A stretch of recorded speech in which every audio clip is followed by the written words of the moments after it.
now because I always forget that shit. And tweet it out. And if you've got a big enough Twitter audience, they come over. Let me sign on in because I'm on my laptop. Oh, dude, new vape liquid. How's that working out for you? I don't know. I haven't opened it yet. I'm looking at buying a shitload of glycerin and some nicotine and making my own. Guess that'll work. All right. Well, let's see. We've got a few people here. Now, this is going to be another situation. My chat's dead on me. Damn. I'm going to refresh screen. Nobody's going to go anywhere. I'll just disappear for a second.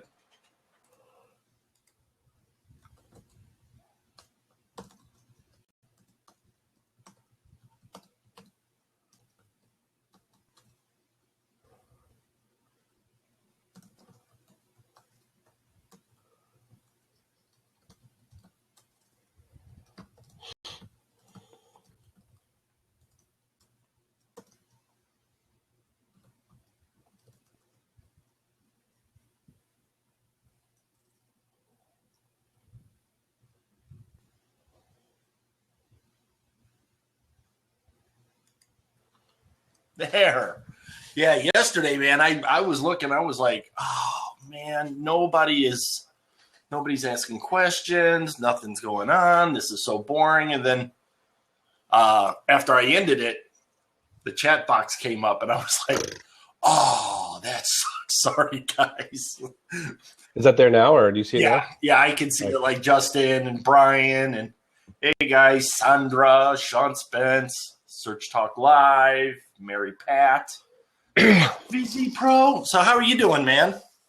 Doing good, man. Staying busy. Good. As always. You? I haven't stopped. Yes, I am following him. I'm gonna Snapchat this real quick. Now spin the camera. I'll tell you what, man. I'm digging this whole Snapchat thing. We are live on the SEO Show over at blab.im/SEO Show with Darin Pirkey. There we go. The man, the myth, the legend. Now, it's funny. It's just I was trying to tell some people, and I did a whole Snapchat for marketers show, and that was one of the ones that I didn't record. Well, you were on, and telling people, do your Snap, download it, shoot it over to your Dropbox. You can put it on your website. You can put it on. And what's cool is it's short enough on your snaps that they auto load into Instagram. And I'm just like so able to use the content over and over again. And I'm horrible with that, man. If I've got to do something and then, I don't have the processes in place for just constantly updating the content, and it gets to be a drag and kind of a pain in the ass. So I wanted to start off and say that I think it was in PPL Army Facebook group that you dropped that little video in today. Yeah, that was today. Yeah, I saw it. I loved it. Thanks, man. I'm glad you did that, because I think we starting out or hearing all of these numbers and seeing figures and it can get disheartening real fast. And you wonder why me? Why am I not making this amount of money? My wife and I talk about it all the time. I'm like, yeah, dude's 27 years old, just made $20 million selling something to Microsoft. And why are you kick your ass all day and you're always grinding? And I'm like, it'll happen. Work harder, not smart. Work smarter, not harder, right? Yeah, and she's like, well, it's who you know. It's all. And I'm like, yes, absolutely. It is. sometimes who you know.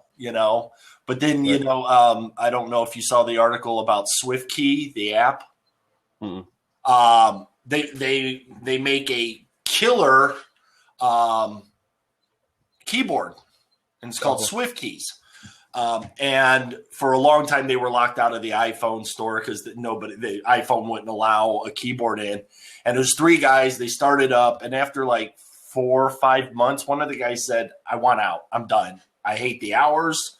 I'm not wanting to do it anymore." So they bought him out for the amount of money he was able to buy a bicycle. Right. Microsoft just bought them. It's been 6 years process, but just bought them for $250 million. And both original guys each walked away with 28 mil. Right. But there's another story like that too. The guy who helped fund Apple when it first started. Yes. Sold out for $800, but for him at the time, that moment, it worked out well. So I always tell that's relative, right? So for those of you who didn't see the post today, if you're not in the group, someone has to question like, "Hey, listen, my job is cutting my hours. I need to, start figuring this out." And listen, you see Brian Burt, who started a Amazon business like 6 months ago and is already doing $100,000 a month. But you forget that Brian has, not literally, but felt relatively unlimited resources to go and make that happen, right? He's not starting a business like tomorrow. By the way, he makes pretty good money during the year, right? Right. I have a jury tech startup. I'm spending now $12,000 a month in development. That's going to take me 2 years to build out the way I want it to. That's not an overnight success. And I think I always see this now recently, the Grant Cardone thing is like my overnight success took 20 years, it's like, which is fine. But I think what happens is you see, like, that's why I'm not a very flashy guy, right? I don't do the whole, I make good money, but it's like, I drive a simple car, keep a simple house, because your goal should not be the money. Your goal should always be either the eventual lifestyle, if you like that whole idea, or that you like the work that you're doing, because everything else will fall into place. I really truly believe that. Like I said in the group today, if you have a regular job and you want to do an extra $100 a month, right? I did the math wrong in the video, especially $200 a month, but that's beside the point. Well, but I even said $100. Damn, that's gas and probably at least car insurance. It's something. Something, right? I could do $100 extra every day. And but that's that. I always tell people when I did a big coaching sell recently. I said, people said, the first time I looked at them, I was like, your goal should not be to make $300,000 a month. Your goal should not be to make $3,000 a month. Your first and only goal is, if you've never done SEO, you've never done PPC, never done anything, is to do one thing that proves success to you, which is rank a site.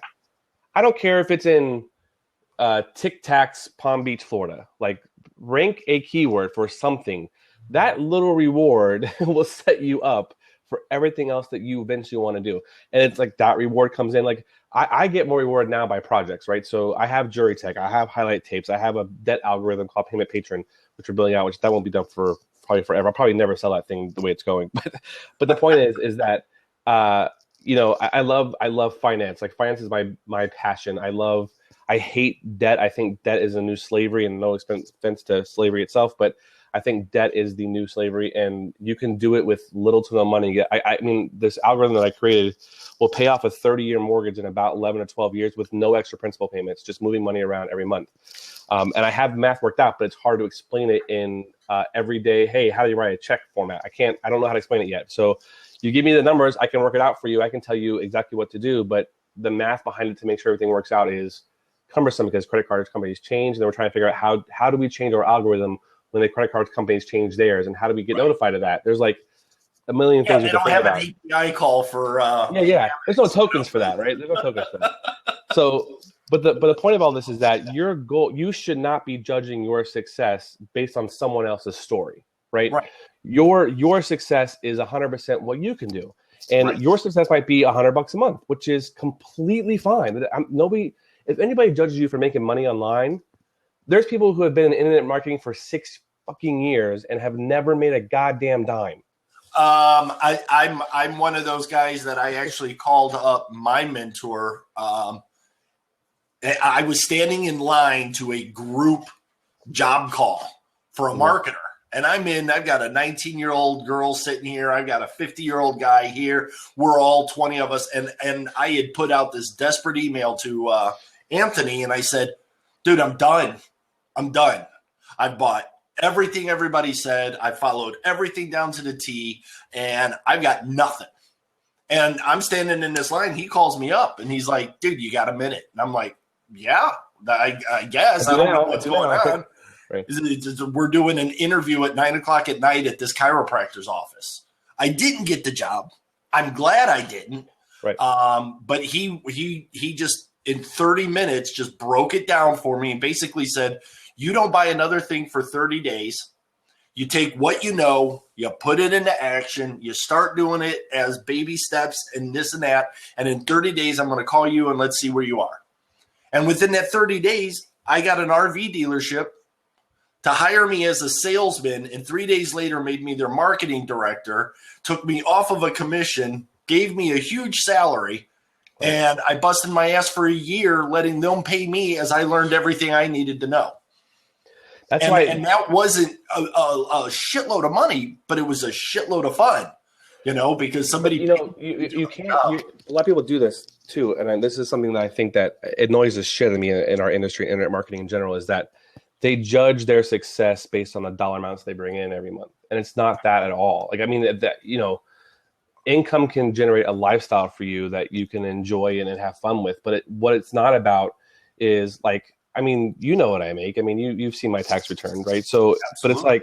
But I have it. I literally could start a job tomorrow for $200,000 a year and live the same lifestyle. Yeah. Now I couldn't spend the 30 days in Hawaii every year, right? I couldn't do that, but I could do things that very similar to my regular lifestyle. I have zero debt, so that's the whole point, right? We have some mortgages still from stuff that we have, but that's because we're paying them down. But I think again, I grew up with the mentality. I grew up relatively poor, right? I grew up in a military family. My dad was always deployed. I was house to house, home to home. Yep. And I think what I learned, I learned about friendship, and I learned about community and what that means, and what the value of material things are and how bullshit they really are, right? Yep. So I think that people sometimes say, listen, well, Darin's making $350,000 a month in PPL, doing a couple $100,000 a month in other businesses, and I'll never get there. Or you see the guy who made 27 years old, made $1 million from a company, but you're forgetting that there's only 586 billionaires in the United States, only, and there's only maybe a handful of them that are under the age of 50. Most of them, and probably a handful that actually they made. Yeah, well, family wealth, like the Baldwins, all that stuff. But there's people who have made stuff. But the idea is that there's 5 million millionaires in the United States. Only 5 million of 130 million people. There's only 5 million of them that are millionaires. And so I tell you that story because I think people try to be millionaires. I just want to start first I want you to be a thousandaire. Make a couple $100 a month with PPL. And the good thing about pay-per-lead, this lifestyle that we live, is that it's extremely passive. I was telling the story today. I have a lot of real estate, right? So I do a lot of real estate stuff, but we have income. It's my college fund for my kids. I have no stock. I have bonds, but I have no stocks. I don't believe in investing in a company that I can't control. I find that idiotic. You know who's the boss. I tell example all the time. Is stock is so great. I tell out the people who owned Enron. They were a public company, and they were looked at every single month. They went bankrupt because they were lying about their books the entire time, and they were audited every year. It's all bullshit. The point of that is, you guys want to see something really great? Check out the Bernie Madoff special, the 2-episode thing. You can look at him, and not once ever, after the age of 30 or 40, did he invest money. Right. But look at what he did, and look at GoPro. Right. Look at where they were, and now their stock's $19. Right. It's like you don't know what's going to happen, and that's why I think you probably don't want to have somebody else dictating your income. I like debt. People are enslaved to debt, and not necessarily always in a bad thing, but sometimes it's for good too. Sometimes you want to build a library, so you need $5 million to build a library. They have these things called municipal bonds, and for me, they're tax-free. They're triple tax-free. So I'm in Florida, so I don't pay income tax in Florida, but they're tax-free federally, local, and state. So I can generate, right now they're lower, like 4.5%, whatever, or at 3.5%, 4%, but most of mine are around the 5.25 range from when I bought them. But I can, for every $100,000, I can get $50,000 or $5,000 a year in income that's tax free. Right. You can't, with little to, they're like AAA rated, they're 0 to no risk. And if you do it right, you can buy insurance against them and make sure they're good, but you generally don't have to do that. But the idea, though, is that your lifestyle should be dictated by one person. That's you and your family. That's it. Yeah. You see me making stuff, and like I tell people all the time, listen, we do a lot of stuff with philanthropy. We're members of the Miami Zoo. We give a lot of money there. We have a lot of foundation that we give to. We do a lot of stuff like that. But you shouldn't be judging how your life is going based on someone else's past story. Like, who cares? Like, I don't get it. You did your video last week from your car. Yeah. And I wanted to snap a screenshot and start pointing arrows at the seat rests and everything and go, I don't see Maybach. I don't see a logo. I don't see Lex. I don't. It's a 2009 Volkswagen Jetta. Okay, that's exactly what I mean. Come on, and I'm in a Kia for this same reason. It's quick. It's cheap on gas. The wife likes it. It looks sharp. I'm going to pay it off after $10,000, right. And I don't have to worry about a bank. I don't. It's not going to impact me. And God forbid somebody steals it. That's what insurance is for. Right. And that's and again. And I want to put this out there just in case anybody gets a smart ass little thing. We're not lawyers. I'm not a financial dude. I'm not doing this. I'm not telling you how to live your life.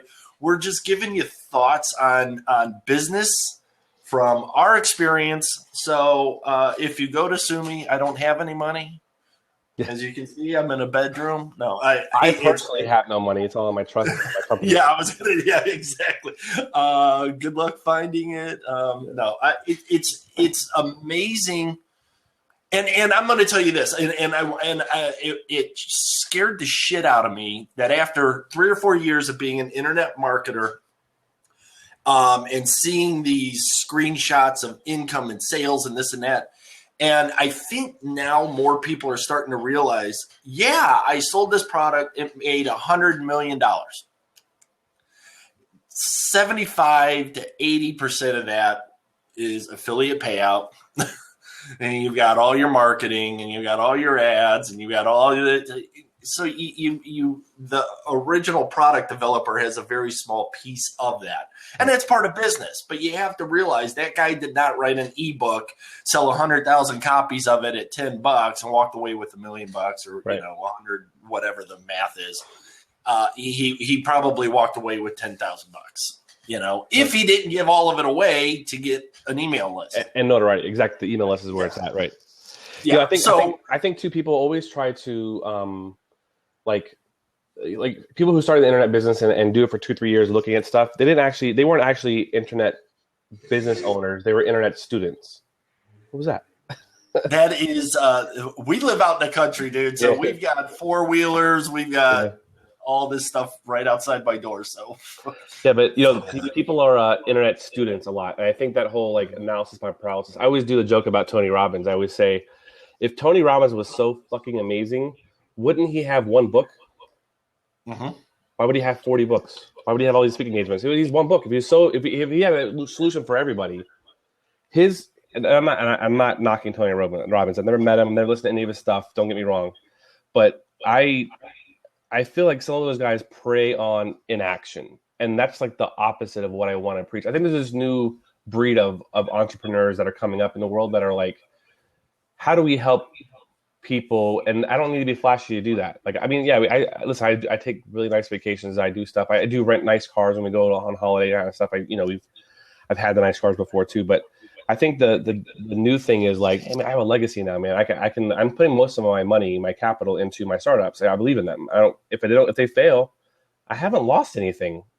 Right. I can get a job at an agency, like a marketing agency or an advertising agency tomorrow, and I'm worth $500,000 probably a year in revenue to them. So I'm going to make something. I'm not worried about it, right? Oh, yeah, no, absolutely. So, and I want the job just over broke, and we have these things, but if you've got to work 9 to 5 to cover the bills and to make family life good, because you don't want your wife stressing out or your girlfriend or you, work 9 to 5.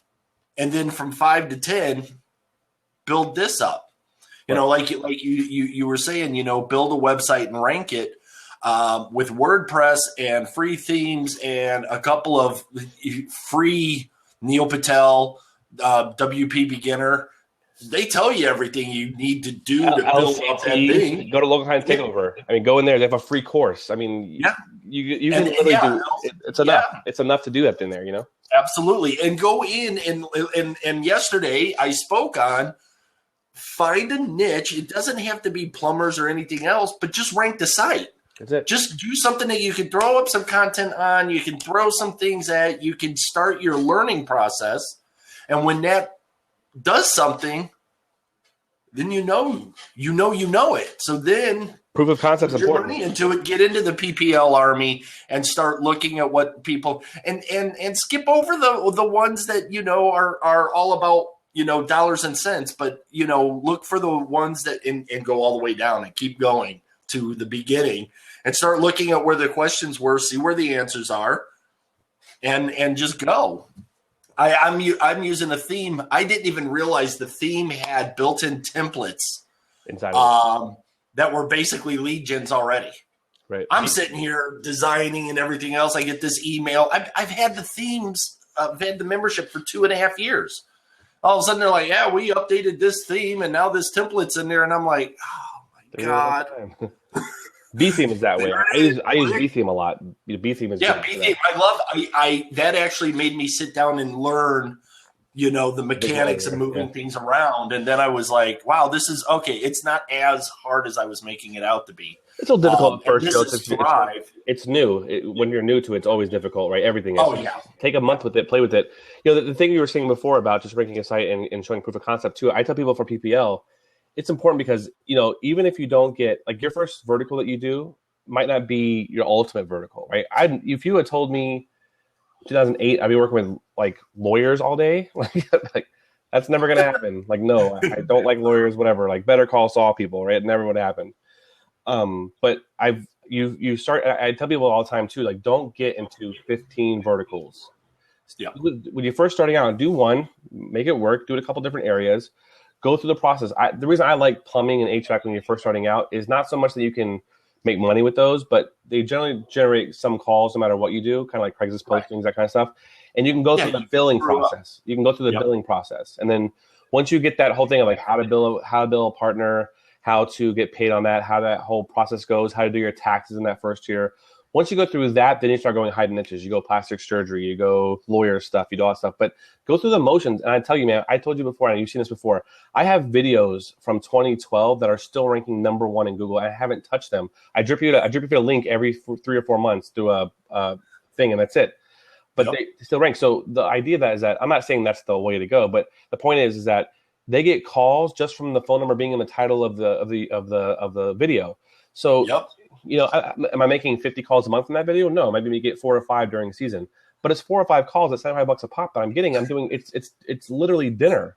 Like it's nothing. I haven't done it since 2012 really. So I don't know. Like I'm not saying I'm not trying to tell you that you can turn on a website and it ranks for you. Right? There's things to do. We're going to talk about some of that stuff here today when we actually get to the point of our meeting today. But the idea here is that, you know, content is important. Content is king, but the way you do content is more important. And I think, absolutely. You know, Facebook, I do a lot of Facebook ads to drive people to content, which drives them to my funnel. And that's where I think a lot of people are missing out. A lot of people just want to go for the sale right away, which I think also works too. I'm saying do both, but you have to be able to, you know, I'm a big content guy. I believe that there's more people looking for longer tail keywords who don't know they need you yet than people who are looking for you today, you know? I love, you know, there's the group that wants plumber, and then there's people who want plumber in southeast corner of South Dakota during January, you know, the long, and I go, guys, it's literally what you and your wife or you and your husband or you and whoever think about or say. That's what people are typing. Common sense. It's what would you type in? That's something. Now build content, but get them trapped in you. Give them a reason to tag it. Make it easy. If it's on mobile, your pop-up can be a click to call. Right. We do a lot of our landing pages that way. Yeah. I mean, so that's so easy that they're not going to go somewhere else. When you guys talked about, the 3 options on the screen. Right. I'm literally, and here's the name of the book that I am listening to. I am on my second listen through, and it's called The Advertising Effect by Adam Farrier and Jennifer Fleming. And it talks about the science of changing people's driving behavior. Right. How they work. He's a psychiatrist or a psychologist, one of the two, and he runs a marketing firm. So even better. He's done both sides, and he's just he kills it with the thinking. You got to think those ways. How are people going to act? How many options do they need? What are you talking to them about? How do you get them to stay? What's the action? What is going to make them respond? And sadly, the old video trick where they put in that one little picture of boobs. Right. In a video that made nothing, and somebody saw the thumbnail and went, "Ooh, boobs." Well, okay, but they didn't take any actions. They sat there and watched the video to see boobs. But I have a lot of views, though. That's what matters. I have a lot of views. Who cares? and that's fine. Right. Like I said, I always show the screenshot of my 2.5 million Facebook liked video. Right. That got shut down because they were like, "You did something." I'm like, I have no idea. Wait, what did I do? I have no idea. Now I will tell you this: the views were awesome. I can say that I did it, but there wasn't a sale. I did a couple, but there was nothing really there. So one thing you brought up about content too is that you were saying like the guy who's looking for a plumber in like Phoenix and the guy who's looking at the lower east corner of Phoenix. That is also true. But there's also a bunch of people who are looking for how to unclog their toilet. Exactly. Exactly. What do you know about that person? They probably need plumbing service. If they don't know how to do it, they're looking for a plumber. It might not be directly, right? But on that page, you have a CTA that says, "Hey, look, listen, here's how to do all this work," or just call me. I'll do it for $55. Bam! I love, and I've talked to window guys. Yeah. How to put in a storm window? Walk through it. Tell them how to do it. But then in the middle of it, say, "Call me. If you'd just rather us do it, call me. We'll tell you how much it's going to be." People will call. There's going to be that 1 in 100 that says, "All right, get out the tools." And then he's going to break the window and he's going to call you anyway. Right. So tell them how. You're going to do it in an hour. They're going to do it 9 hours. Wife and them are going to be fighting. It's going to be funny. But yeah, I'm always, I think I use the landscaping as an example. Weed control. You can do this. Who in Phoenix wants to go out and do landscaping in July? Nobody. Hire, us. And that's the call to action. When it's hot, you don't want to do this. We love doing it. We did an experiment with a homemade weed killer for a landscaping company down here in South Florida. We made them do a video of how to do it was like ammonia and salts and so it was like a weed killer. And then they showed me how to do it. Actually did a video where we showed exactly how to do it. They did it, and then they ended up getting it was like a crazy number, like 70 something. I think it was around 70 new members because they're like, "Here's how you do it. Hey, it didn't work for me." They called up and say, "Hey, it didn't work for me." Well, generally, we apply it on a regular basis. It costs you about $5 to do that yourself. For $50 a month, we'll cut your grass and weed for you. It's like a no-brainer. But that person wasn't looking for a landscaper in whatever city. That's when people say content is king. People assume it's like, yeah, I can. I tell those people all the time, like, I can rank for. I have. If you go, I don't know if it's on there now. I haven't done it in a couple of months, but I ranked it on purpose to show people. If you look like, I think it's local SEO company, West Palm Beach, or something like that. I rank number 1 for that. But I get no calls from it. All it's on that page is a video and a H1 tag. That's it. But the point of that is that I can rank a keyword, but it doesn't matter if no one calls you. Number 1, and number 2, if you're going to build a business, I think it was Matthew said in the group the other day, like, hey, I'm getting X amount of traffic per month. I'm like, okay, so how many calls are you getting? Well, none yet. Like, then your website's worth zero. Like, it's worth nothing. And maybe $50 because you built the theme out. Okay, $50. I'll give you $50. But if you're not ranking for anything, you don't have a business, and nobody's going to buy that from you. You know. So these content, right? Yeah, there's no asset to something. You know, and did you filter it out? Are these bots? You know, how many live views? How long are they staying? What's the bounce rate? But you've got the easiest solution. Did the phone ring? The phone ring. The phone needs to ring, or it's just a hobby, you know, and that's the funny part. Yeah, I had a plumber site that I built up. Phone calls were coming. Everything was great. The guy decides, I can do this on my own. Okay. Good luck, buddy. So I redirect the number to me. Right. And forgot. Right. Midnight phone call. Listen, I'm in California. The property is in Phoenix. I need somebody now. The tenant just called me. I had to go to Craigslist and find somebody who answered their phone. And I'm like, listen, I'm not a plumber, but I own a plumbing site. This is the whole thing. Here's the lady's phone number. I'll call you on Monday and we can talk. Of course, they never answered my phone call, but it ended up being an apartment complex. Oh, thanks. And she needed somebody now, you know, and I'm sure he made a bank off of that. Stupid me didn't do it right, but, you know, that was the value, you know, and that proved to me, people are calling who need it. They're not looky-loos, you know, especially at midnight, you know. We actually turn ads on if you have a good repair company. So I pretty much rank for everything in Maryland for plumbing. We own a site. Unfortunately, it's my one rank and rent site left. I'm getting $6,500 a month from it, but we rank for a lot of stuff in there. But she's good to us. She gives us bonuses and stuff. But what we do is our AdWords campaigns only runs from 9 to 4 in the morning. Smartest thing. I get probably 1 or 2 calls a night it's all of Maryland. I don't forget. During the summer we do like May through like August, September, you know.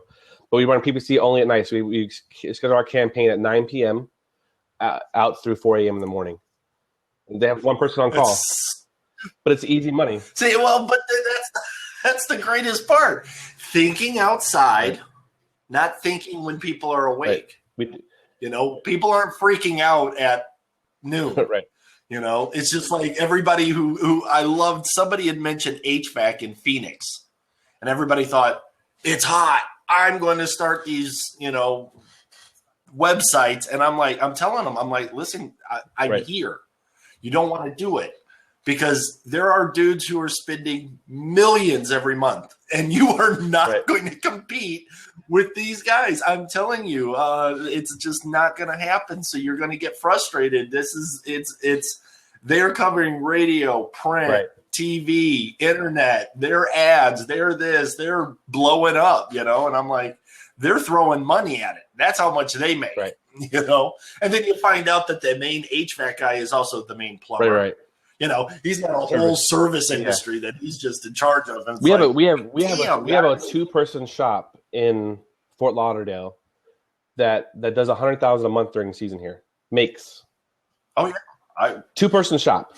So if they had more, they give out referrals past like the 5th call of the day. They give like the money off to someone else. They call it the big company, and they make money on that too. But it's like one of the things that we started doing now with I'm doing less than 20,000 a month in PPL for HVAC and plumbing, but we have one guy starting something new on a what we call continuity emails, which is not really what it is, but it is the way it's not being paid for it, but we're doing a sales process. So I'm a big believer in onboarding. So when you have a new partner, but more importantly, when a partner has a new client, I also do business coaching. So this is like somebody teaching a business coaching.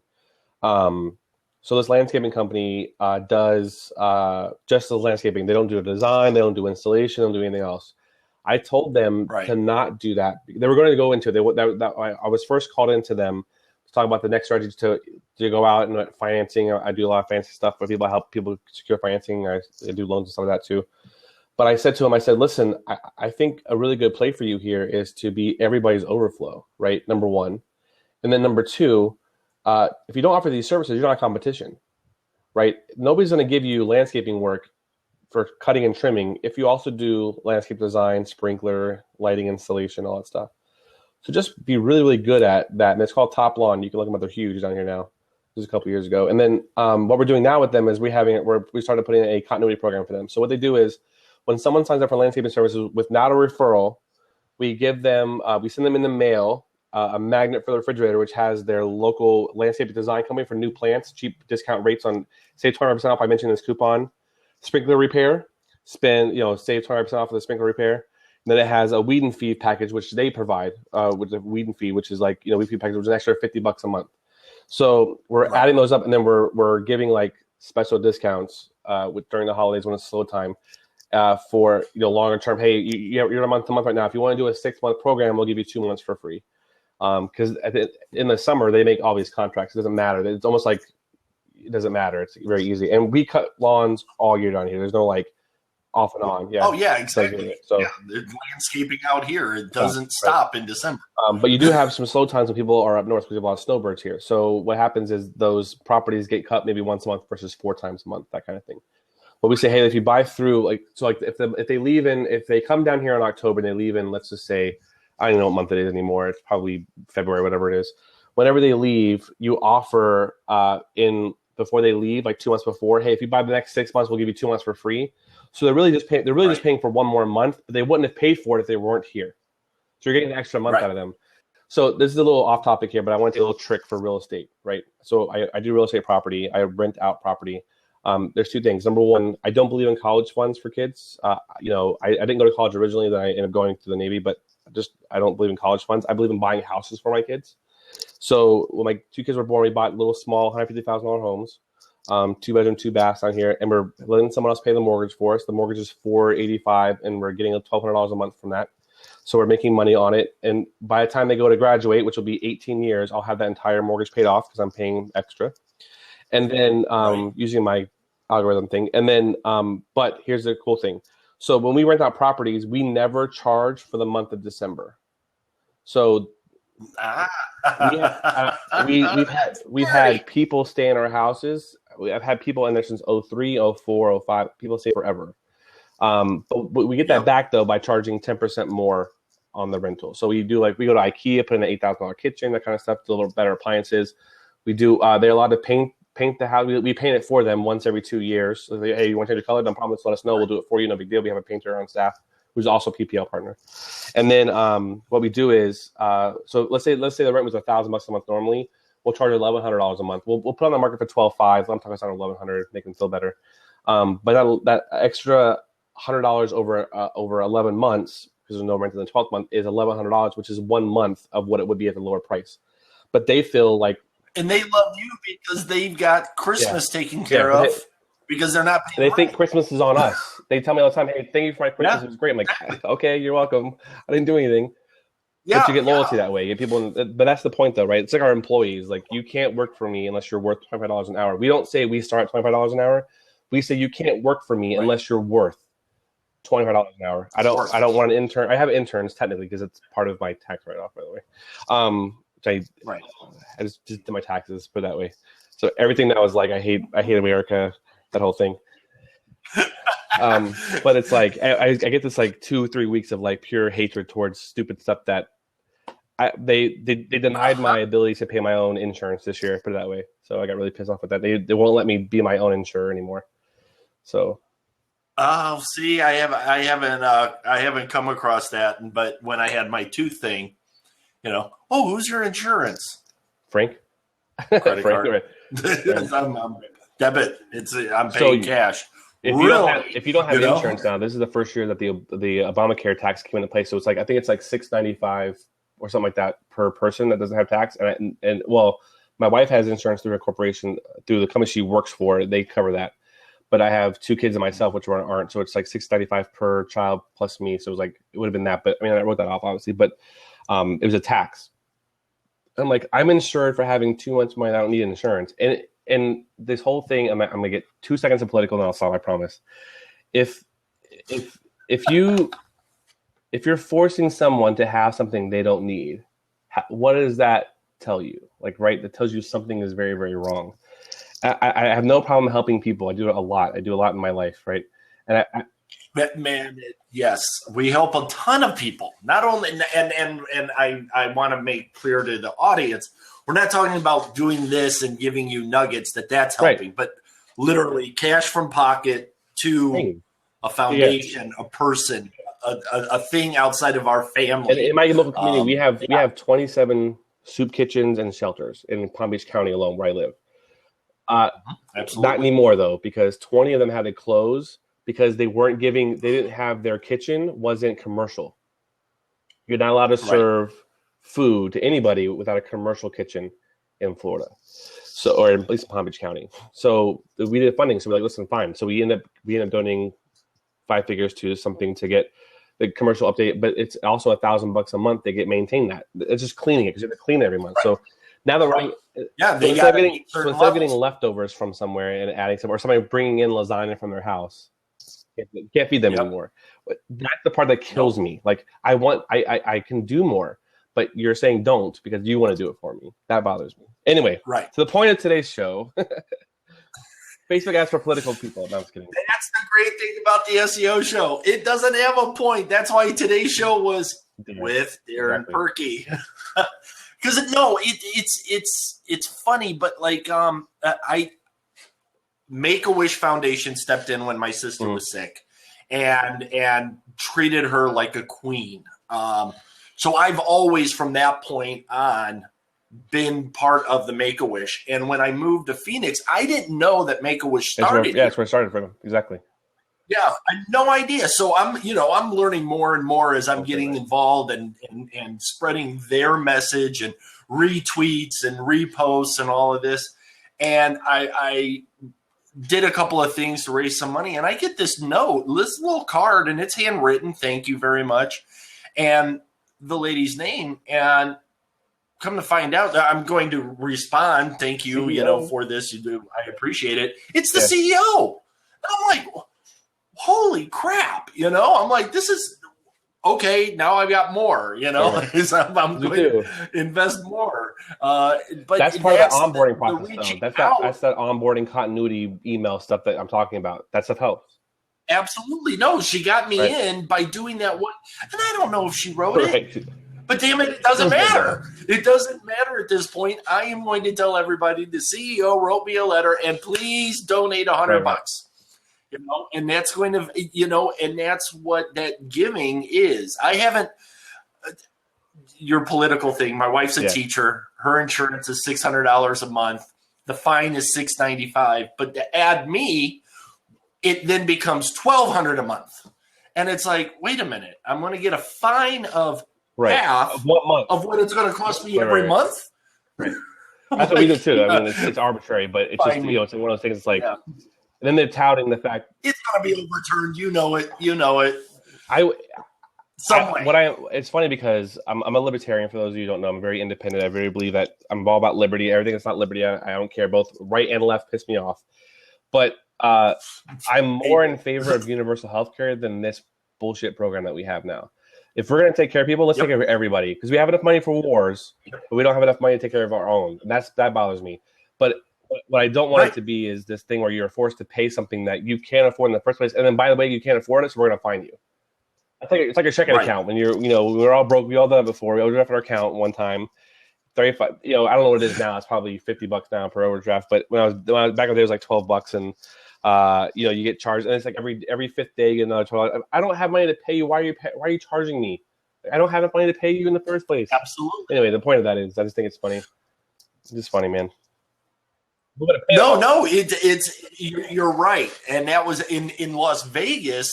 I know years ago, I was switching accounts, and I deposited in the wrong account, but I wrote checks on the right account. And I get this phone call and says, dude, you overdrafted. And I'm like, I couldn't have, man. I just made a cash deposit.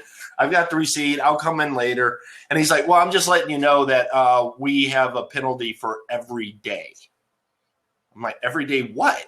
Every day you don't have money. I said, but I've got the account with you. You see the other account. Yes. Move the money over. Well, we can't do that. You have to come in and do that. I'm like, are you freaking kidding me? I'm not even in the state, so you're automatically going to fine me for however many days I'm gone when you've got the money. I'm like, we tried to. I helped with the legislation for Check 21, which was this is back in one of my financial days, where electronic check could be run through as an ACH, so it wouldn't go through the Fed Reserve up in Atlanta or wherever you are, where it is, and then come back down. So it was less check fraud. That's the whole point. You make it electronic, then there's no check fraud. That's the whole point of that. Absolutely. So what we tried to do recently, and I worked with Marco Rubio on this, was in Florida to get any overdraft fee to be a payday loan, not a thing. So it could be paid within 5 days. But here's the cool thing: payday loans are tax deductible. Your banking technically is if you have enough write-offs, but it's a tax credit when you have a payday loan that's interest. So we try to screw the system out of itself, right? Oh yeah, I think it passed, so it doesn't matter. But real quick, if you do have a question, guys, I see a couple of things that popped up in the chat.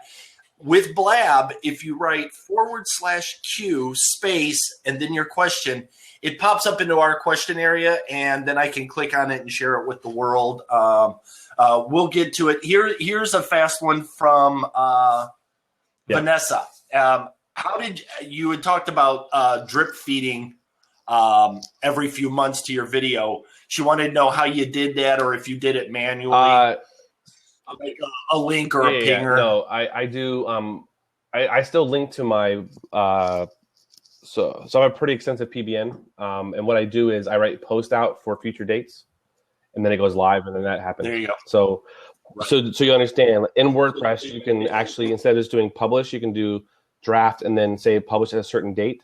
So what I'll do is I'll have different blogs, and then I'll add a future date, say 6 months from now or 2 years from now. I'll do that all the time, and it just automatically comes on. Then when it turns on, it goes to there, and that's a whole PBN strategy. But that's the idea, is that I do that. Also, another way is you can do that now really, really easy with IFTTT.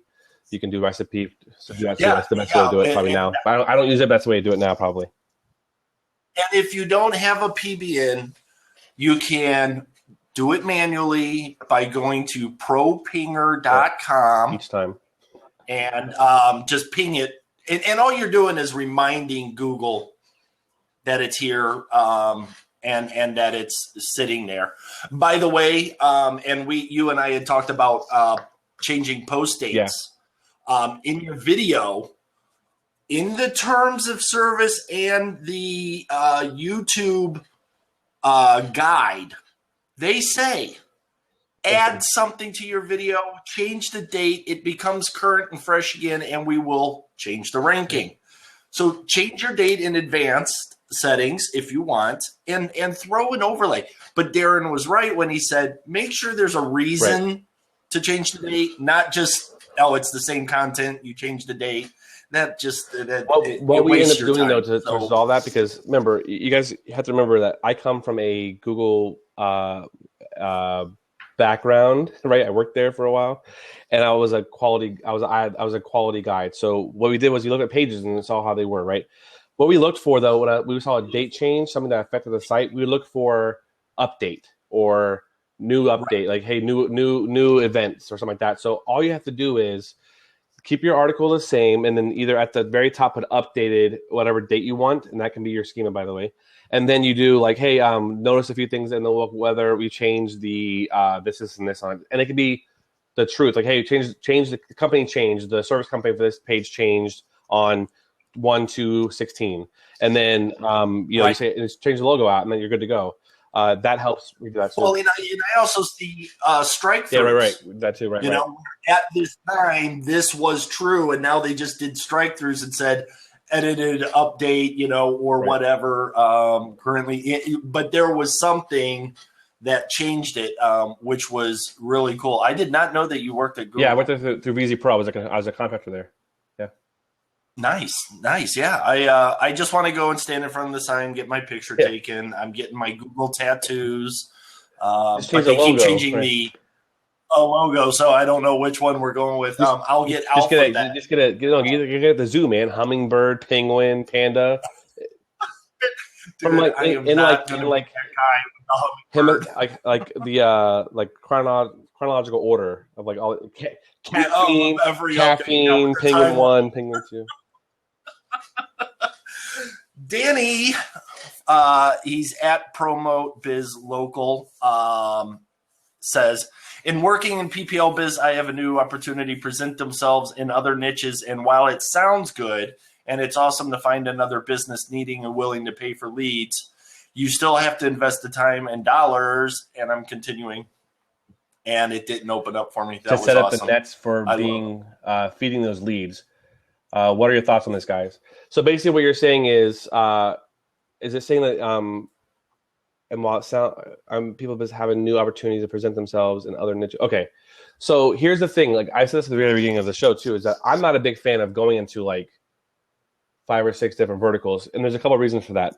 I can get on the phone with a lawyer today in any niche inside of legal and talk for 2 hours about their business. I know everything. I have a client who I do consulting for business management. They've changed their entire organization, and I don't work with anybody who does less than. I have one client under 5 million a year, but most of my clients are 15 or 20 million settlements a year and higher. That's kind of my threshold now. I've grown to there. I didn't start there. I grew from there. I was going to say, you didn't walk in and go, "What's your billing, right, pal?" So what happens is I can talk anything legal. I also, because of that, it got me into jury tech, which is one of my startups. So I went from, working with lawyers to now starting a startup with 4 lawyers, right? Because I know the industry so well. I mean, I can talk to a couple of lawyers and find out how much. I can pretty much talk to them and figure out what they're making as far as settlements. I'm pretty good at that now. So I know what their business is like. I know by their intake department. I know how intake works. I know how their payroll works. I know how contracts with lawyers work. I know all that stuff. You can't do that when you're in 15 verticals. It's really, really hard, right? No. So the question is, just because money is there doesn't mean you should take it, right? Just because if you're in, like, people always say, I want to be in plastic surgery first. I'm like, okay, I'm not, obviously I don't know anything about plastic surgery though I should though, because my last name is Pirkey. That'd be a great name for a plastic surgeon. Just want to say that. Dude. I mean, perfect. Man. So the point here is that mommy makeovers. Long story short, but the point of this is, if you're in plastic surgery and you see a landscaping company, and then you go see a lawyer, then you go see an HVAC company, then you go see a towing truck company, then you go see something else. You cannot. Maybe you can. Maybe you're way smarter than I am. I'm not that smart of a guy, but maybe you figure it out and you can learn an entire business model. When I work with an HVAC company, I literally sat in the guy's office for 4 months. I literally worked at his office. I do it all the time. I try to go to their office and work out of the office so I can get in the realm of things. You got to hear their speech. You got to hear what their terms are. You got to talk hear away. that. So I do business consulting too. So when we do PPL partners, we do a lot of things. We don't just do PPL, but the idea though is that if you can get really, really good in a certain vertical, and I'm not saying at the beginning, if you want to take a couple different things, take them and see what you like, because you're not really, if it just comes in front of you and you're just there, okay, maybe it's fine, but if you have to make serious income in this business, you have to fine tune your niche. And here's why. Number one, you become a premium service. So if the guy down the street wants to offer leads at 105, I can offer him at 250, not because the leads are any better, because I'm Darin. And I can say, listen, Hey, let's talk about key TAM today. Who in here knows what key TAM means? But the lawyers I work with do. I can talk about key TAM for 2 hours. That's there's like 50 cases a year in the entire United States in key TAM. I know all about key TAM. Why? Because I work with lawyers, right? So, right. No, and that was the thing, is that for when I left the RV dealer, a few other dealers knew that they had me on staff, and I'd go have a beer, and go talk and this and that. But when I left, my phone was ringing, because these guys are like, okay, he already knows the industry. He knows what the buyers are doing. You were talking about snowbirds. We had a buy and fly program. I know exactly when they're willing to fly down, buy, and drive back, because the weather's going to be just at that right time. I know when they're going to be down here for their 4, 6, 7 months. We know exactly what's happening. And I was able to dictate much differently than anybody else because, okay, used RV. Well, I know that the used RV was much better than the new. I also had, I'm watching the guys in Texas and knew months in advance that they were about to take over the whole southern region because they went from one dealership but set themselves up, to take on 8 more dealerships in a matter of a couple of months because they just went in and bought everybody out. And, so you're right, landscape niche, what weed control costs. And you can tell that guy when he says, well, I'm charging $10. And you go, well, you should be charging $50. Why? Well, because I know the industry, and all of a sudden that guy goes, he knows what he's talking about and he's trying to make me more money. You get that trust. I'll take 25 for everyone you sell for 50. Right. Yeah, exactly. And so I love the guys that, and don't niche chase because somebody else mentions, because when they've finally mentioned, it's already been done. They're already setting their path. Do you know Matt Diggity? No, his name's come up a couple times the last few weeks. I don't know who he is, but yes, he's come up the last few times. He was very, very underground SEO guy. He's publicly said it. He had a monster PBN. You want a link from him, it's going to be a super powerful site, but you don't know where it is. He's not going to tell you. You'll see the power of his link, but he's not telling you anything. He started doing some interviews and things, and there was a guy who's doing a ranking and almost a lead gen, but he only works in CPA. Right. But he does it to where it's a national company, but he will dominate a local small town, and it's only 2 or 3 calls, but they're $100 a piece, and he's like, I'm not with any of the affiliates and it's not a real business. So I'm out of their radar and I'm just, with these national companies that that can't hit that small local. They're hitting Phoenix, but they're not in Buckeye. Right. They're not in Tempe, they're not in these offshoots. They're Phoenix, and that's why they say here, I live in Buckeye, man. I am the biggest thing SEO wise in Buckeye. There's 50 businesses. Right. Great. Congratulations. I mean, it's like, okay, we can rank number 1 for it, but you're the only company. There's one pool cleaner in this whole county. I'm like, yeah, I can't really ask him if he needs SEO. He's the only one. So no, it's awesome. Yeah. BD. Yeah. IFTTT will do some pinging. Be careful with using IFTTT. If you don't know what you're doing or you don't monitor, you can end up blowing things up, like GSA. And it does too much too fast, or I got flooded. I set it up that if something was mentioned, I got the article. I woke up to 5,000 emails. It was like, oh my God, I forgot there was a launch. Right. What is your? I know that you started a mentoring coaching program, and we're not selling, guys. But I tell everybody.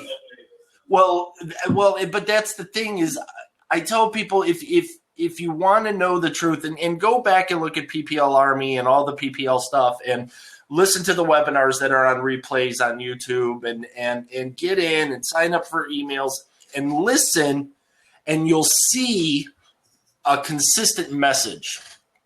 And those are the guys that you want to stick with, because not only do you have real world experience where you're in this doing it, you've been in other programs where you've seen what they were doing. You're connected with Brian, and like you said, Brian, he had money to throw at, an Amazon thing where Joe Blow starting up's got to throw a much smaller amount, but he's building, and that's great.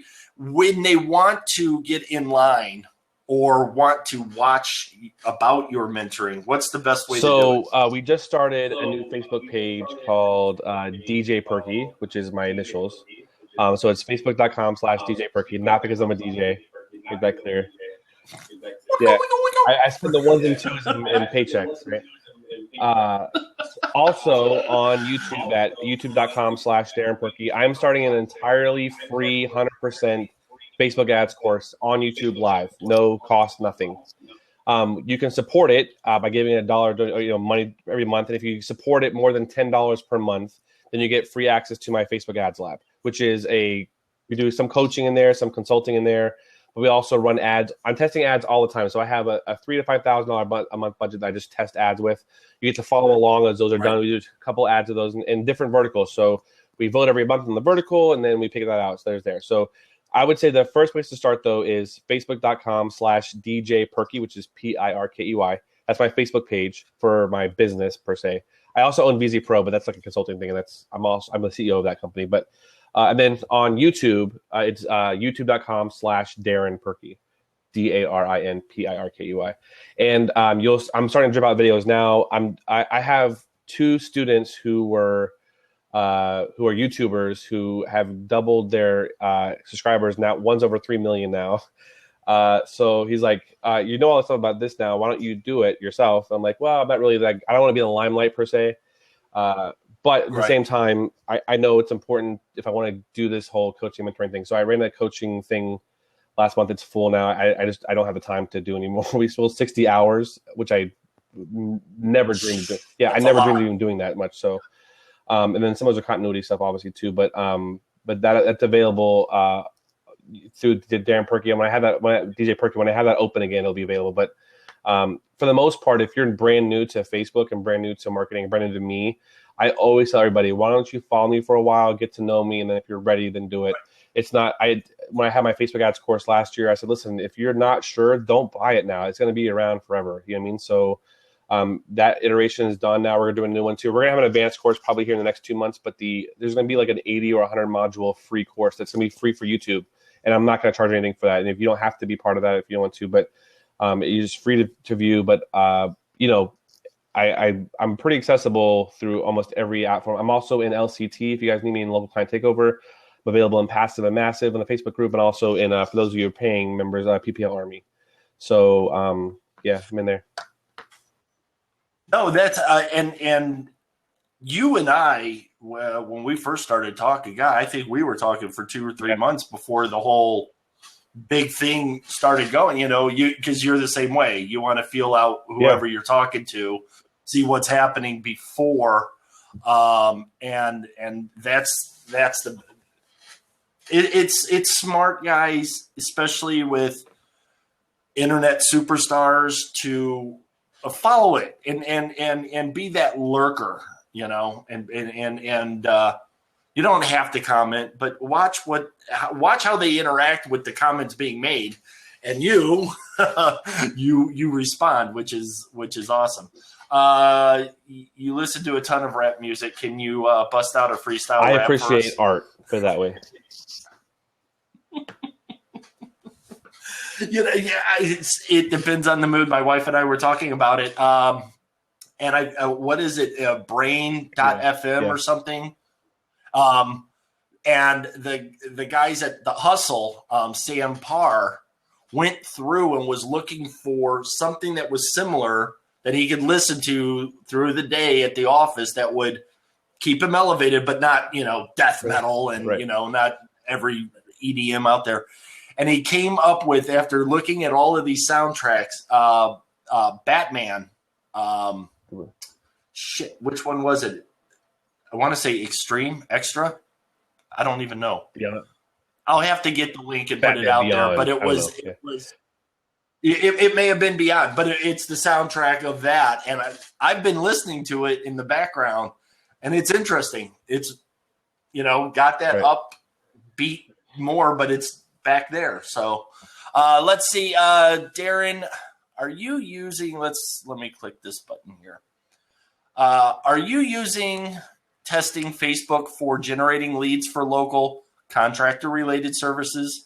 Also, I talked with a home furnishing store looking to have someone manage his AdWords. He's willing to spend $3,000 per month, but I was thinking I could tap that $3,000, and again, it's a hit cutoff for me. Yeah, sending him calls, online inquiries. How do you think Facebook would work for home furnishing? The big draw appears to be easy financing, which he says is a big part of his business thoughts. Okay, so excuse me. Facebook for local, I haven't had much experience in because I don't. For me, I'm all of my verticals for the local area, for plumbing, HVAC, roofing. I do emergency services only.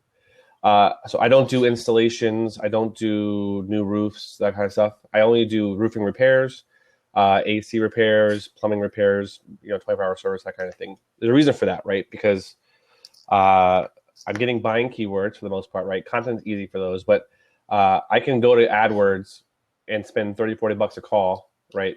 And then for every 2 clicks, get a call, whatever it is, right? And I can make money. I'm a big believer in just letting that process work, right? Google and things like Craigslist like that are very active as far as the person going to there. Facebook is very passive. What we've had success with when I was testing was maintenance plans, but only through people who had been current customers of a program. So for instance, they buy AC repair service. They give me the list. I create a lookalike audience inside of Facebook. I run a maintenance program. They come out twice a year and fix their AC for $200, and they make. And it's for a. People always say, well, if a business owner ever tells you the maintenance plans are expensive for him, then he's not doing maintenance plans right. Let me tell you real quick how to do this because I want to make sure this is a thought that I have. I think is important.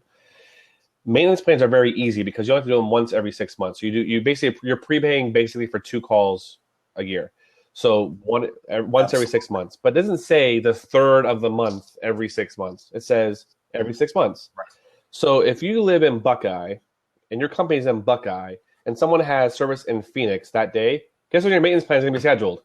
The day you have to go to Phoenix, right? So it's an extra $15 in cost for have someone go from this house, go to the outside unit, brush off the coil, put the HVAC on, make sure the screws are tight, and then get the hell out of there, right? Put a sticker on that's it. So the point though is that if you're going out there just to do the one call and then coming back, or just doing maintenance calls, or just doing maintenance plan calls that whole day, waste of money. It's do it in your business, right? Because nobody cares. It's like the people who are starting out with SEO and PPL. You can keep your day job because this is SEO. It doesn't happen right now when you do it. So do it tonight at 11 o'clock. Google doesn't care when it's done, right? It's not going to show up for a little bit. I can't do my day job in this. I'm like, yeah, you can. I work till 2 o'clock in the morning almost every single night. And get up at 7:30. So if I can do it and I'm making good money, you can do it when you're not making any money. So please don't tell me you don't have time. The second part of that is, as far as AdWords for furniture, I don't know your area enough to tell you if that's a good number or not. However, AdWords for if you're going to do financing and stuff, there's 2 types of furnishing companies in the world. Ones who sell quality and one who sell financing that happens to sell furniture, right? So are they a finance company that happens to sell furniture? So down here we have this thing called Rooms to Go, and they always have like these. They're out here. 2 years, no interest, right? That's their big selling point. Their furniture is shit. I don't care if somebody's on the call from you. I don't care. Your furniture is shit. But they're affordable. That's what people care about. People want the affordability, and they can pay off that $300 for the entire house. Right? So the idea there is that if I was to run something and test something, so the answer question, I haven't done this for furniture, but if I was to test something, I would try to pick a couple zip codes specifically that have that medium to mid-level income levels, right? So houses that are, depending on where you are, what the value of it is, but my house where I'm at is like $500,000. When they were built, they're like worth like $302 now. But when they were first built, $302,000, not dollars. Could be worth that, I guess. It's probably worth more than that. But the point is, but what you would do is in our area, that's not very expensive. It's actually relatively cheap. There's a lot of people who are making $50,000 a year, both parents, $100,000 a year, living in these homes. It's normal down here. We're not hiding it at all. Right. So what you can do with that is target those areas, those zip codes that have those kind of homes in it, and then offer, hey, furniture, whatever it is, it is. I also, on that ad, and to finish it up, on that ad, I would offer that interest financing for 0%, even low, even hit by the housing market, no problem, still get great financing, that sort of thing. It appeals to those people, right? So find that out. The other thing I would do is I guarantee you that company has a list of prior customers who have bought from them. You can do a custom audience inside of Facebook and do what's called a lookalike audience. So what happens is, excuse me, excuse me 1 second. No, get the water. So what happens is people who have purchased from them before, you get their email addresses. Hopefully those email addresses are on Facebook. You might get a portion of them. But what Facebook will do is run an algorithm that looks for similar interests, demographics, geographic, all that stuff, and trying to find people who are in that same limelight and show your ad to them. And so another thing with that is, another way to make money is someone who bought furniture from them 5 years ago or more. If they've purchased furniture 5 years, like 2010 or before that, start marketing them, even with direct mail, all that stuff, to update your furniture, update your list for the new, whatever it is.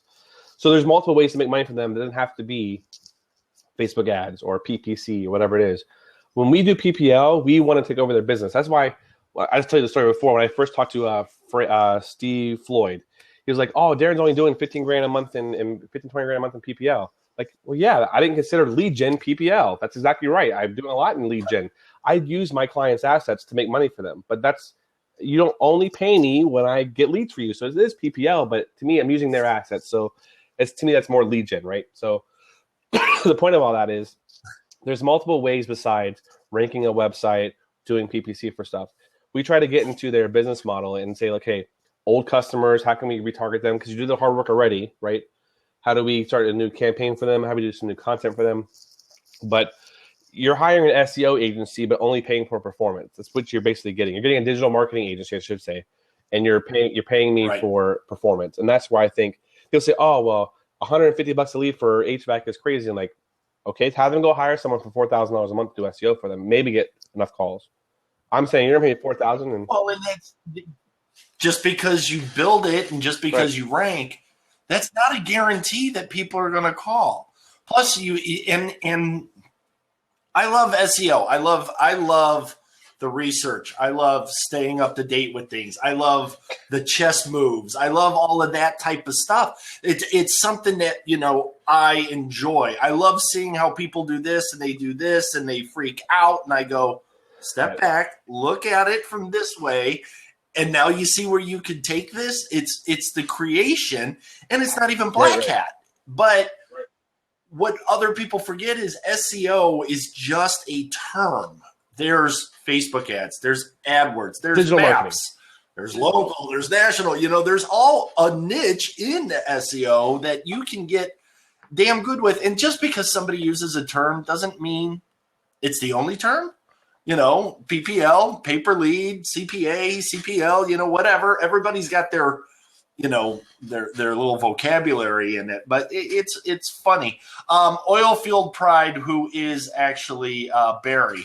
Do you guys work with affiliate companies for PPL, and how is that working for you? I have. I will say I've built up sites. It really depends. I don't jump on the, I'm going to say IKEA, but it's not the IKEA or whatever, that weight loss thing. I didn't jump on that. I've done churn and burn. I've done the PPL stuff. I've gotten it. It's a pain in the ass for me, and I'm not willing to wait 60, 90 days for the fast cash. The whole freaking idea is fast cash. You want to go something crazy, go find something on JVZoo or ClickBank, rank that, burn it out, do whatever, explode it, take that cash and start building a business. But the thing that Darin said and Brian has said is passive. That is easier. And building for the long term. I've got videos that have been, I think, as a matter of fact, I could go back through, and it's how to get on page 1 of Google. Then a city or state or whatever. They've been ranking for years. They're not to bring me leads. It's just the funny thing is, okay, you can rank for long tail, so can I. How long do we want the title to be? How many people are looking at it? How many people are, so yeah, you can do it. You can rank and do anything you want. It's just sometimes it's better to look at where the money is, how far out are the payouts. One thing with ClickBank that I didn't know is if you leave your money sit there, they take money out. and they will keep taking it. So if you make $99.68, you're going to lose $5 or $8 every week or every month. You have a separate account because you didn't make your 100. And that pissed me off. So I stopped with ClickBank. I'm like, screw you. An offer comes in and they're like, hey, it's ClickBank. I'm like, screw you. I'm not doing it. I'm not making no more money to take. When I had my sports company, I did affiliate stuff on my site though. So like CJ Commission Junction.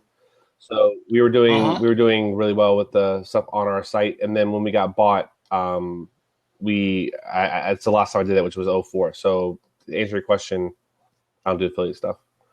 It's kind of like you're not making someone else money per se, which you kind of are. But the reason I don't like that stuff is because I'm relying on someone else to launch a product, and if they suck, then I'm promoting them. The list building thing is not really what I know what you're doing there, but that's why I don't have a list. So hey, can I borrow your list? And I have like 4 people I know. It's like Brian Burt, Frank Schwartz, what is there? Yeah, whatever. I pulled down my list. You know why? I was sick of paying for a list that I wasn't mailing to. I wasn't sending them anything. So then by the time that I did send them something, the algorithm or the spam filter changed.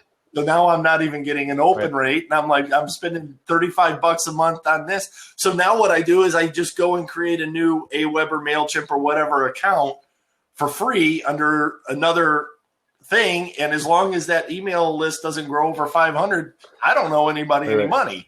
And it's just for testing to see who's going to sign up for this thing. Listen, if you're trying to, now that I'm trying to kind of quote unquote, I hate this terminology, but I'm trying to build a personal brand eventually. I think that can make sense, right? Like to have a recurring email thing. Hey, here's what's going on in my world, whatever. But I think at the same time, social can do that for you. You're not. So absolutely. I mean, I'm not going to call you to sell you something. I'm doing more of a strategy of, like my Facebook ads course I'm putting out for free. We tried to work out a deal with LCT, didn't work out for us. They're doing great stuff over there. I did a couple of free videos for them, but we're doing an entire free Facebook ads course. It's going to have some advanced stuff in there, completely free on YouTube. That's going to be free.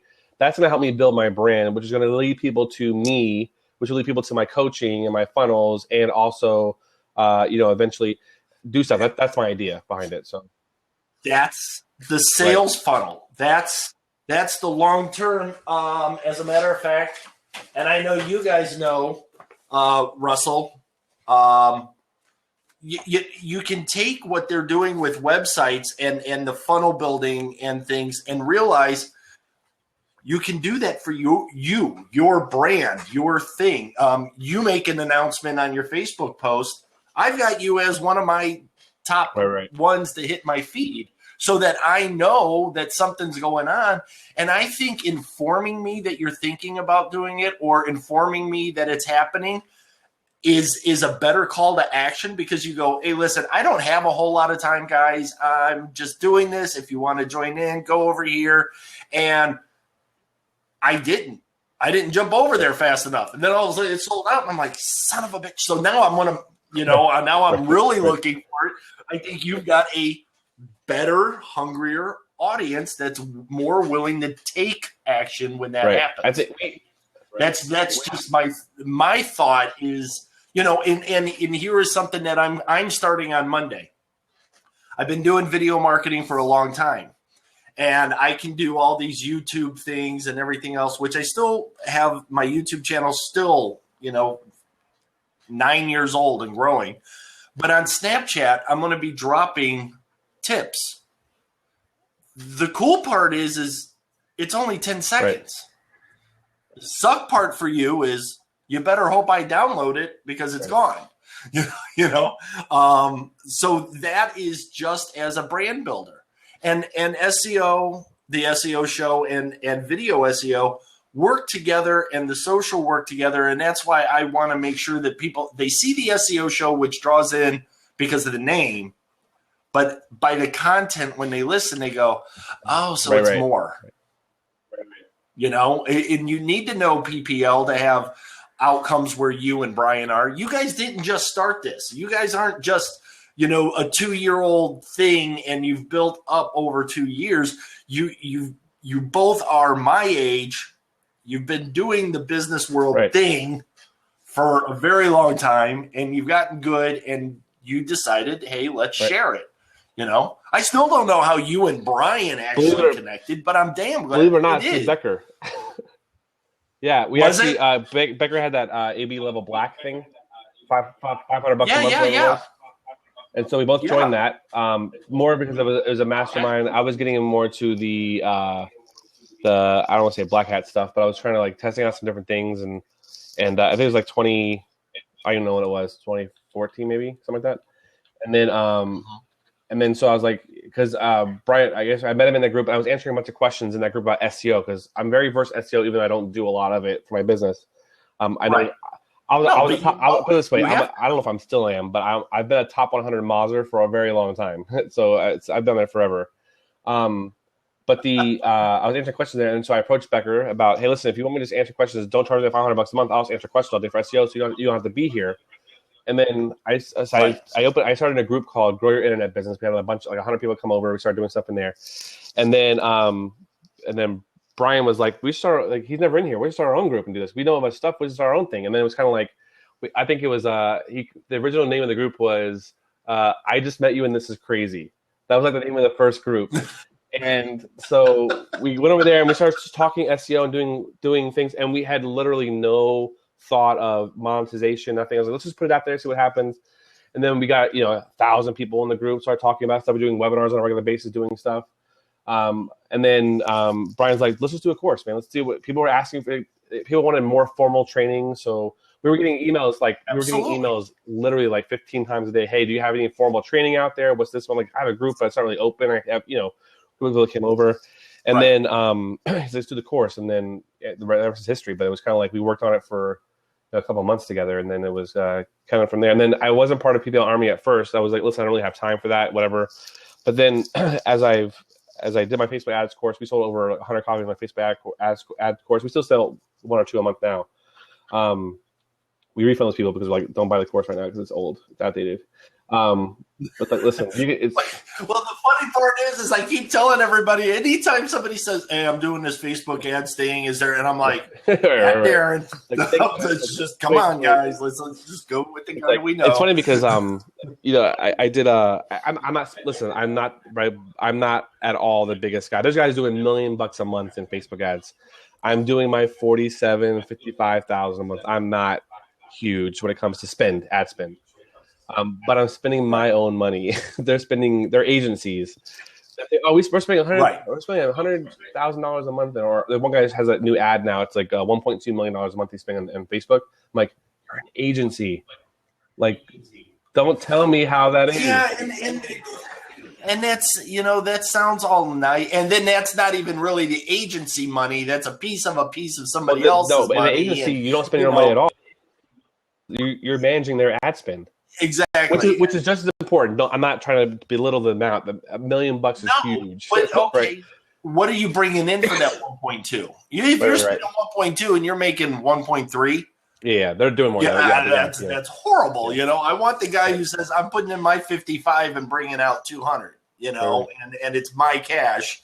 That's my thing. Danny wants to know. He says, "Thanks, Darin. Great points for me to work from." I guess that goes with the comment from another call on setting up funnels within your niche that drives traffic. People interested in learning how to. Good stuff. So. Yeah. So what he's talking about there is like the idea of I use PBNs for some of my ranking stuff, right? But it's very easy to build a PBN around home services. Absolutely. Than it is like I have a very big legal PBN, but it's not personal injury attorney, whatever. I have really big law review sites that. I swear to you, this is the case.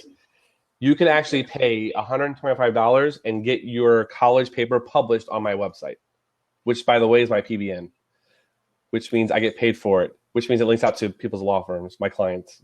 Well, here's the funny part, and you probably don't even know. I had a client that a few years back, my sister-in-law works for them, and they're a witness. Expert witness company. Yeah. And I know for a fact that I've probably run into your sites just by searching to help them, and going through. We actually have a PBN that is expert witnesses. You've probably been on my site. Yeah, and you and I probably were, you of course were higher up, but I started a whole, expert witness, everything around it.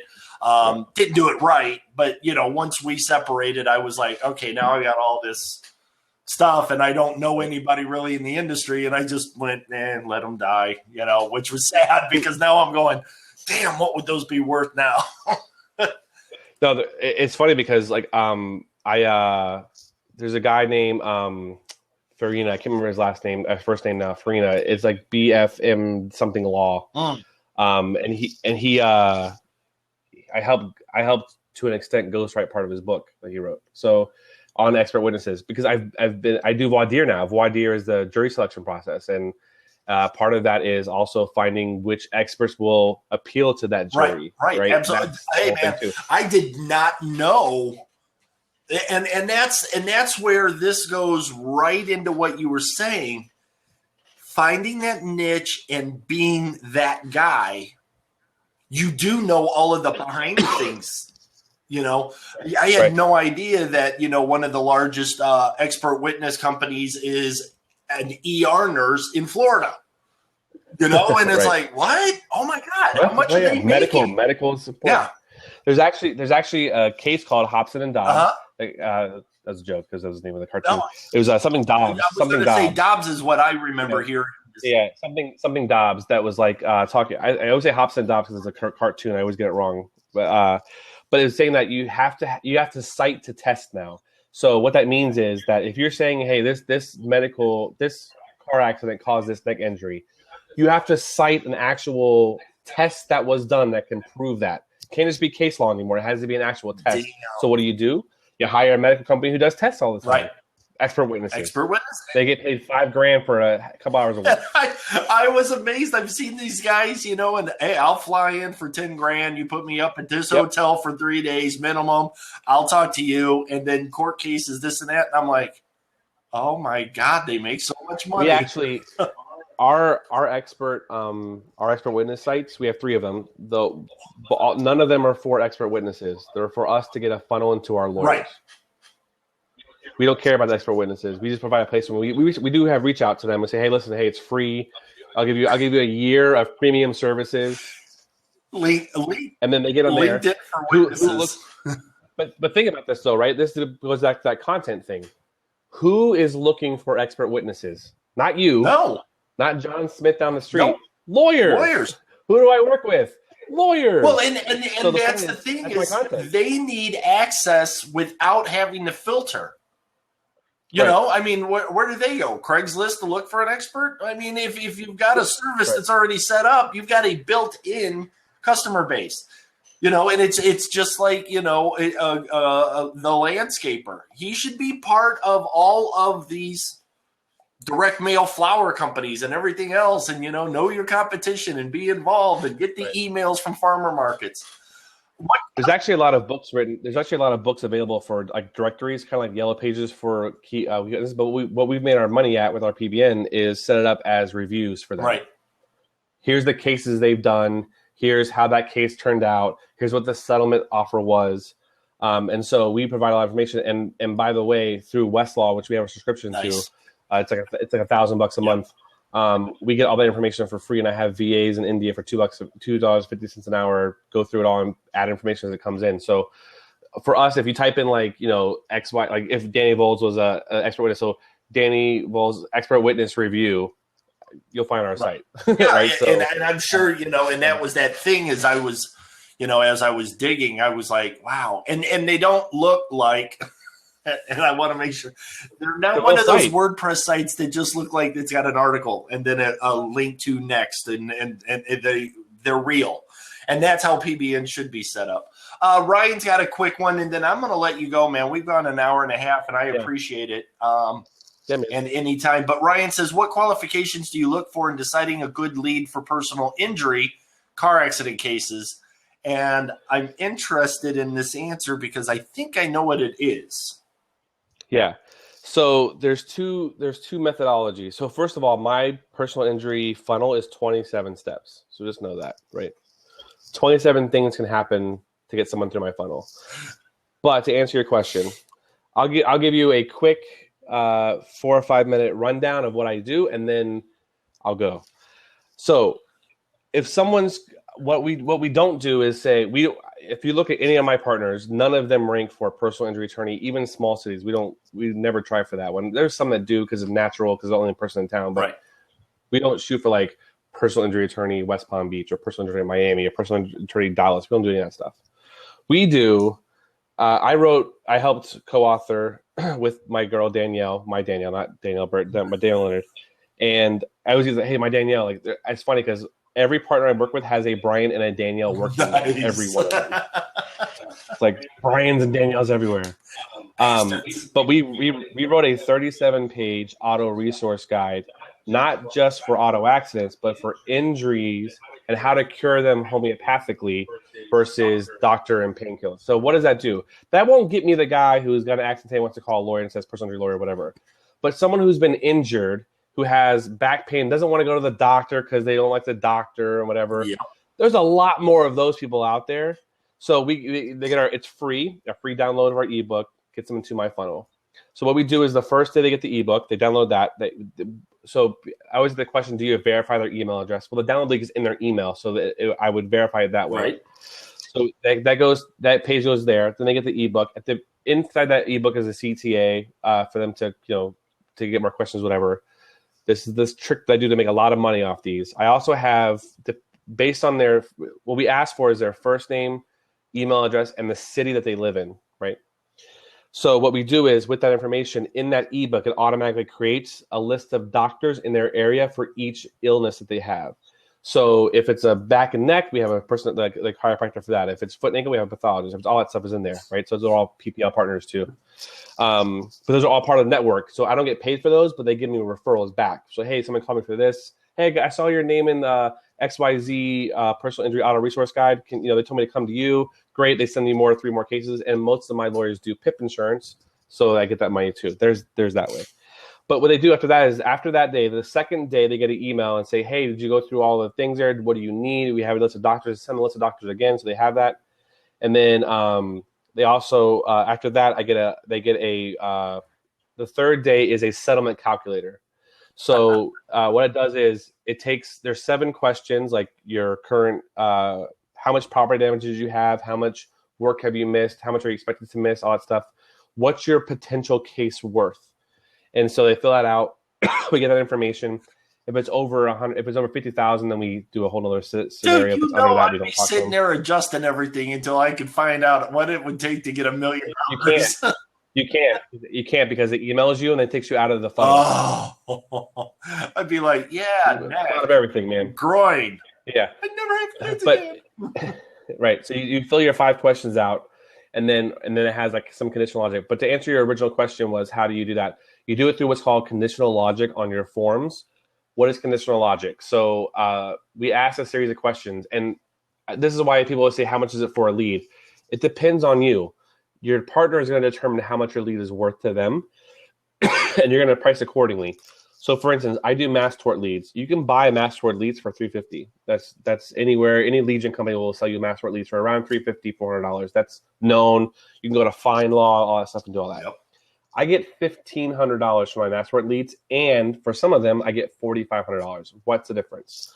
We don't ask like just a first name, city, date of your injury, that kind of stuff. We ask you, like, are you currently working with an attorney? How long have you been out of work? What's your medicals bill in the last 15 years, whatever it is for the other accident? Because mesothelioma is what I'm talking about here off the top of my head. Did you work in a shipyard from XYZ to XYZ? We ask these questions, and if they answer yes or no, different questions pop up, and so it can be like a 10-question survey. Well, that's a very qualified person. The thing is, I'm trying to. So when a law firm goes to trial for a mass tort, it's a minimum of $330,000, like $330,000 to go to court. So that's why they have multiple people in these class actions, right? There's paralegals, there's witnesses, there's case studies, there's case law, there's judges, there's multiple panels you have to buy for it and pay for courtroom time and all this other stuff. The idea behind that, though, is that you want to get qualified people into that thing. So we want to get them as close to the case as we can without saying everything's a case because that's illegal, right? So conditional logic will do that too. The second thing is if someone just calls in, which we found that in the personal injury auto space, you generally won't get phone calls. People are usually up late at night doing that, not in the middle of their day. So the conditional logic helps with that. But if you do get phone calls, we generally recommend that those calls, if you're calling a law firm, they generally have an intake department. And that intake department will ask these same kind of questions we have on our forms to an extent. If they answer some of those questions, that's a lead. Right. So what is that lead worth to you? An auto accident case, our lowest client we've had since 2006 is paying $175 a lead because I grandfathered them. I never charged them more because I don't feel like I should. So we have stuff ranking for them. But our biggest thing though is, and we're longer tail than most people. We have a 3 or 4 day funnel. Most people just want to rank for a personal injury attorney, whatever. We actually have a funnel that starts with Florida seatbelt laws. That's one of my partners has that ranking number 1 for Florida seatbelt laws, 2015, 2016. What does that do? I know people who have cars now who are driving and want to know about seatbelt laws, right? Yep. So we have a whole thing for them about drunk driving and what happens if your kid gets in an accident. Call us. We also do most of our lawyers do defense as well. So we'll have a whole funnel for everything. But everything we do is a funnel, and they're all on autopilot. So the good thing about content in that is that if you have enough of that long tail content, again, not saying personal injury attorney in a small Southwest corner, but I'm saying, how to relieve back pain after a car accident. How do we know if you had a concussion? That's a big one we do. Yep. How do you know my seatbelt burned me? How does that happen? Well, that can only happen if a airbag deployed. Yep. So you have all these information, so you know they've been in an accident. So there's logical things that people are looking for. And so the idea behind all that is to build out content that gets people to your funnel. And then the way you qualify that is a couple ways. The content that you're writing isn't just to have someone come to your site. It's for a purpose. It's to get them into your funnel. And on that page, you're going to have a CTA or a call to action. Yep. That says, hey, listen, I know you're talking about seatbelt. Have you been injured in an accident? Find out how much your case could be worth. Settlement calculator, right? Fill it out. Let's do our funnel there. Let's start the funnel there. If it's, hey, listen, you've been hurt. If you have any other injuries, download our free 37-page resource guide on how to do it at home versus going to a doctor. We hate doctors too, so don't go to a doctor. Here's how to do it. And then on those, sometimes we have videos where a person is talking about, hey, listen, I know you didn't want to talk to a lawyer today. It's completely fine. It's not what you're here for. When you're ready and you're ready to take that next step and understand that you have, most of the people we try to target aren't the ones who know they're going to sue somebody. It's the people who, man, I don't want to sue anybody, but I have all these medical bills piling up. I can't work my regular job. I don't know what to do now. Right. And those are the guys that don't want to sue, but they want an answer. Right. And so we provide the answers, which is sue somebody, right? So, a lot of the companies I have don't, there's companies that I have to take every case and turn down them halfway through, then you're a year out and you don't have any money. Right. But these guys, most of the lawyers, we kind of have a standard of who we take. And the ones who make really good money don't do that, right? The ones that are making $25, $30 million a year in settlements aren't doing that. But there are some that are making 15, 20 that are doing that for sure. There's some that are I'm sure you've heard of 1-800-411-PAIN. Yeah. That's a national. Down here, it's huge. It's not even a law firm; it's a PPL company. Well, there's Turner. Well, Turner's the guy. Here it's Turner and Rowe. Up in Vegas, it was Turner and somebody else. And now it's funny. I think I even hit you up. It's hey, been in a car accident. Make sure you got Turner and Rowe. Right. And by the way, mesothelioma cases are now being taken. It's like what? Right. No, you're really scraping the barrels, buddy. You remind me of something from earlier. You're talking about how things rank and doesn't matter. I rank for a keyword that's 40,000 searches a month. I'm ranking number 1 for it in the mass tort. The problem is the case law in that mass tort recently has shown that it's no longer going to be a defective product, but it's called a risk of surgery. So you're not getting any money for it anymore. Right. But I get 25 calls a month from it. It's I rank. Who cares? Well, right? So, I think it was Gary Vaynerchuk who said, if content is king, context is God. Right. Which it is. Like you said, you've got content on your site. You're going to naturally rank for other things because Google goes, they know. They know about personal injury in Miami, but not one of your things is about personal injury in Miami. It just you're going to get that love. I wanted to say, Arden, the only reason I didn't let you in the call is because we are shutting it down. We could go literally, it's been a year and a half of at least a year and a half of content and back and forth and talks. And, I do consider Darin a friend, not a great friend. We don't go out for drinks. We haven't been out to dinner. I don't even think we've been in the same damn city once. But we talk, and I've always said, please come on, share what you know. You've been on the show a few times. And I trust him. So when I have a question, especially when it was, the legal thing, I hit him up and he's like, yeah, you can, but you're going against some big boys. And I was like, all right, new hit. I just heard about this thing. And he's like, yeah, that's been out for 3 years, man. It's just getting going in court now.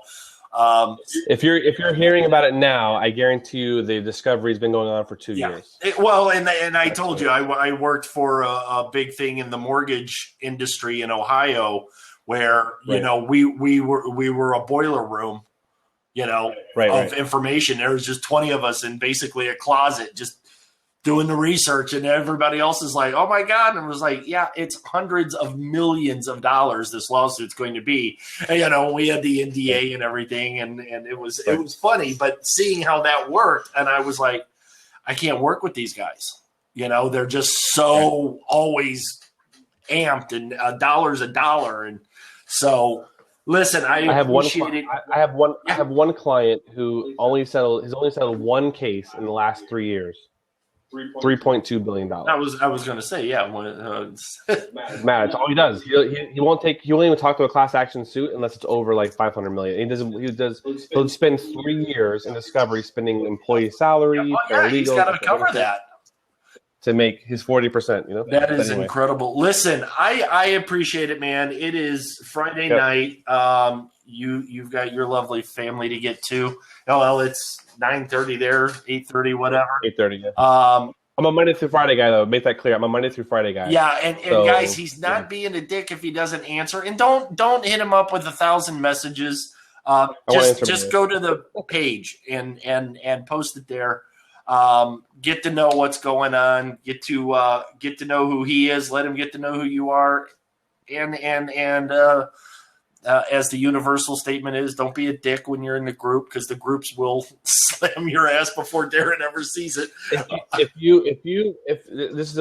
I know you guys don't know who I am, what my net worth is, doesn't matter. Here's the thing. If you PM me out of the blue, ask me for a deal, I take that as you don't give a fuck about my time and you don't care about who I am. You just want my money. Exactly. And that is, go to the groups. Let's interact a little bit first. Let's talk first, and then I'll reach out to you. But I don't part with anybody. So just know that I don't partner with anybody. If I'm gonna make money, I'll make it for myself. I'm not gonna make it for you. Exactly. There's no reason to do that. So just know that. Let's date before you ask the F. So yeah, right.